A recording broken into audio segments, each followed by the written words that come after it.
உதவி செய்வது ஏசப்பாவுக்கு ரொம்ப லேசான காரியம்.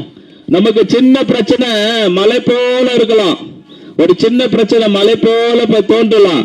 ஆனா ஆண்டவர் இயேசுவுக்கு இதெல்லாம் ஒன்றுமே இல்லை, லேசான காரியம். உங்க வியாதியை சுகமாக்க அவருக்கு லேசான காரியம். உங்க கடனை தீர்ப்பதற்கு அவருக்கு லேசான காரியம். உங்க வாழ்க்கையில் இருக்கிற தடைகளையும் கட்டுகளை உடைப்பதற்கு இயேசுக்கு லேசான காரியம். உங்க வாழ்க்கையில் இருக்கிற தோல்விகளை ஜெயமா மாற்ற ஆண்டவர் இயேசுக்கு லேசான காரியம். உங்க வீட்டில் இருக்கிற இருள் ஆவிகள், பிசாசு ஆவிகள் விரட்டடிப்பதற்கு ஆண்டவர் இயேசுக்கு லேசான காரியம். உங்க வாழ்க்கையில நீங்க பட்ட பாடுகள், கஷ்டங்கள், துன்பங்கள் எல்லாம் ஆண்டவர் போக்குவதற்கு அவருக்கு லேசான காரியம். வீடு கட்டாம கஷ்டப்படுறீங்களா? உங்க வீட்டை கட்டி முடிப்பதற்கு ஆண்டவர் இயேசுக்கு ரொம்ப லேசான காரியம்.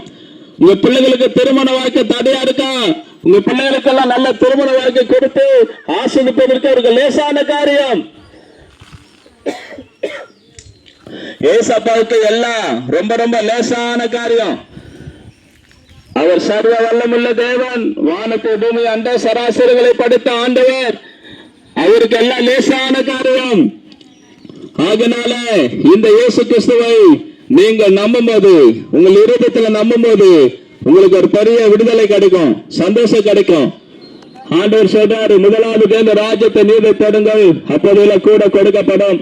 இந்த இயேசு தேடினா எல்லாம் உங்களுக்கு தேடி வரும், எல்லாம் உங்களுக்கு கூட கொடுக்கப்படும்.